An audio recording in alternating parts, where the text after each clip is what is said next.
हिमालय की वो बर्फीली चोटियां, उनके बीच न जाने कितने ही रहस्य छिपे हैं। आज हम एक ऐसी ही कहानी सुनेंगे, एक ऐसी गाथा जो सदियों से गूंज रही है। ये अमरनाथ गुफा की अमर कथा है। एक ऐसा ज्ञान जो कहते हैं जीवन और मृत्यु के बंधन से भी परे हैं। तो चलिए सुनते हैं ये दिव्य गाथा।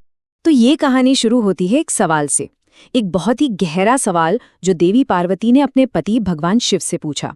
उन्होंने कहा, हे स्वामी, ऐसा क्यों है कि आप तो अमर हैं, पर मुझे बार बार इस जन्म और मृत्यु के दर्द भरे चक्र से गुजरना पड़ता है।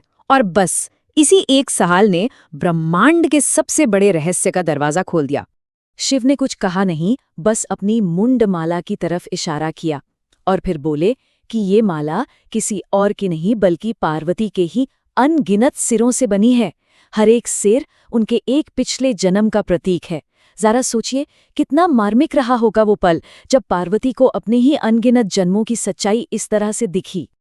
अपनी प्रिय पार्वती की इस पीड़ा और जिज्ञासा को शांत करने के लिए भगवान शिव ने फैसला किया। फैसला उन्हें अमर कथा सुनाने का। अब ये कोई मामूली कहानी नहीं थी, ये तो वो परम ज्ञान था, अमरता का वो रहस्य जो नश्वरता की हर बेड़ी को तोड़ सकता था। मगर इतने बड़े और गहरे ज्ञान को यूं ही कहीं भी नहीं बताया जा सकता था। इसके लिए चाहिए थी पूरी गोपनीयता। शिव जी को एक ऐसी जगह की तलाश थी जहां कोई और जीवित प्राणी इस रहस्य को सुन ना सके। एक ऐसा स्थान जो दुनिया के हर शोर से, हर प्राणी से बिल्कुल दूर हो।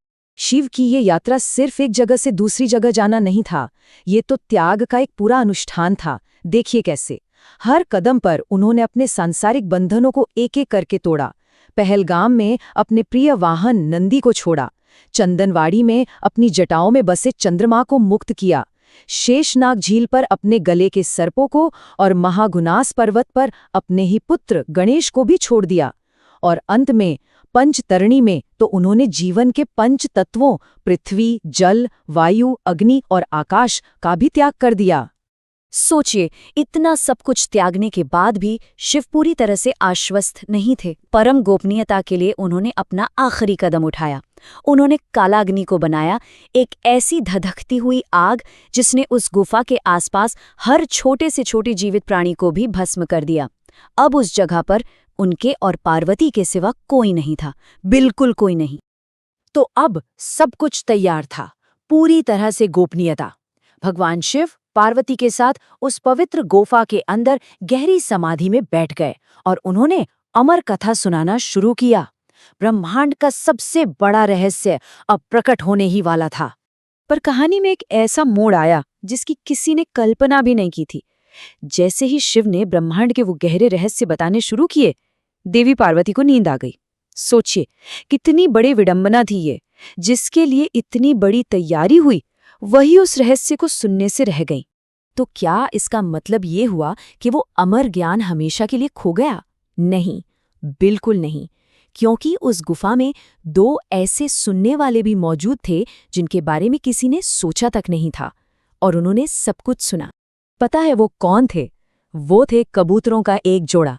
उन्होंने पूरी की पूरी अमर कथा सुन ली और उस दिव्य ज्ञान को पाकर वे हमेशा के लिए अमर हो गए। कहते हैं आज भी उस जमा देने वाली ठंड और उतनी ऊंचाई पर तीर्थयात्री उस गुफा में कबूतरों के एक जोड़े को देखते हैं। बिल्कुल, वो उस प्राचीन कथा का एक जीता जागता सबूत है। और बस इसी पौराणिक कथा ने, इसी एक घटना ने उस गुफा को हमेशा के लिए बदल दिया, उसे एक महान तीर्थ बना दिया। तो अब सवाल ये है कि ये मिथक आज की इस तीर्थयात्रा से कैसे जुड़ता है?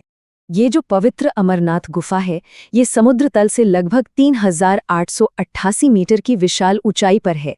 जरा अंदाजा लगाइए, हिमालय की चोटियों में इतनी ऊंचाई पर होना, यही दुर्गम रास्ता इसकी दिव्यता और रहस्य को और भी गहरा बना देता है।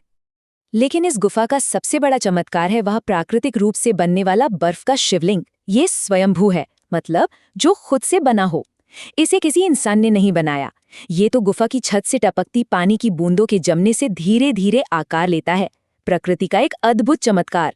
इस गुफा में जो मुख्य शिवलिंग है वो भगवान शिव का प्रतीक है, पर उसके साथ ही दो और छोटी बर्फीली आकृतियां बनती हैं जो देवी पार्वती और गणेश जी का रूप मानी जाती हैं।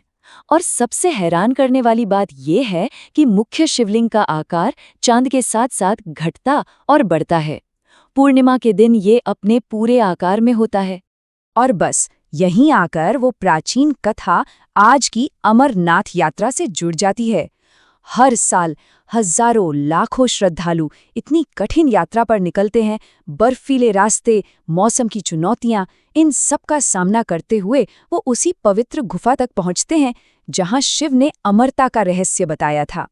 इस यात्रा का जो आध्यात्मिक लक्ष्य है वो बहुत गहरा है। मोक्ष पाना मतलब जन्म और मृत्यु के इस चक्र से हमेशा के लिए मुक्त हो जाना। असल में ये वही लक्ष्य है जहां से अमर कथा शुरू हुई थी, पार्वती जी के सवाल से। तो अंत में एक सवाल मन में रह जाता है, अगर अमरता जैसा इतना गहरा रहस्य बस एक संयोग से सुना जा सकता है, तो फिर ये विशाल शांत पहाड़ न जाने अपने अंदर और कितनी अनकही, कितनी अमर कहानियां छिपाए हुए होंगे।